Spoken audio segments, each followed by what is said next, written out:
It all starts with a simple question. It is not, what do I want to be? How can I be successful? The most important question you will ever ask is, what on earth am I here for? I remember a time when I felt adrift, like a boat without a rudder, just going wherever the winds of life blew me.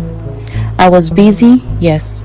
I was achieving things, yes. But deep down, there was a hollowness, something vital missing from my life's equation. I was living, but was I truly alive? This nagging feeling is something many of us experience in our quiet moments. We sense there must be more to our existence than just waking up, going to work, paying bills, repeating the cycle. This search for meaning is not new. It's a fundamental human need, a deep-seated desire planted in our hearts by our Creator. Think about a finely crafted watch. Living a purpose-driven life means you stop drifting and start steering. It means your choices are guided by a clear destination. Imagine two ships leaving a harbor. One has a captain with a map, a compass, and a specific port in mind. The other ship just raises its sails and hopes for the best. Which one is more likely to reach a meaningful destination and survive the storms? The one with a purpose, of course. When you know your purpose, it simplifies your life. You have a standard to evaluate what is important and what is not. You can say no to good things in order to say yes to the best things. It gives you incredible focus. A purpose-driven life is a life filled with motivation.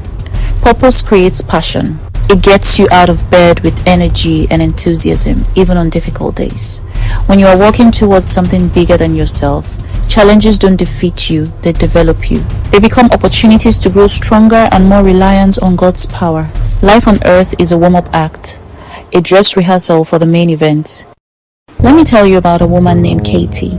She was a young college graduate who had a comfortable life planned out, but a trip to a poor village in another country changed everything for her. She saw children who had no parents, no home, and no hope. Her heart broke. God planted a new purpose in her heart right there. She gave up her plans for a conventional life, moved to that village, and adopted over a dozen children who had no one. Her purpose became to be a mother to the motherless. She didn't become famous or wealthy, but her life gained a significance that money could never buy. Then there is the story of a man who worked as a janitor in a large hospital for over 30 years. To some, his job might have seemed small or unimportant, but he didn't see it that way.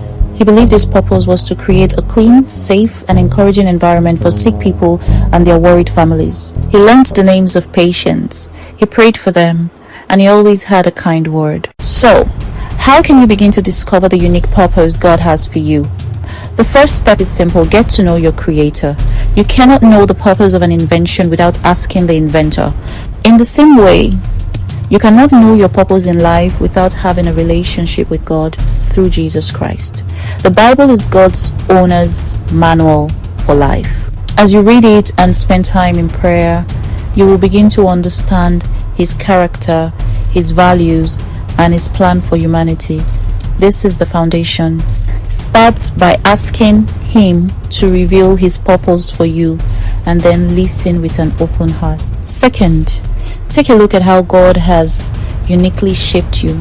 Spiritual gifts, passions, abilities, personality, experiences. These are the clues to your purpose. Make an inventory of these things. Write them down. You will start to see a pattern emerge that points toward your calling. The third step is to experiment. Start serving.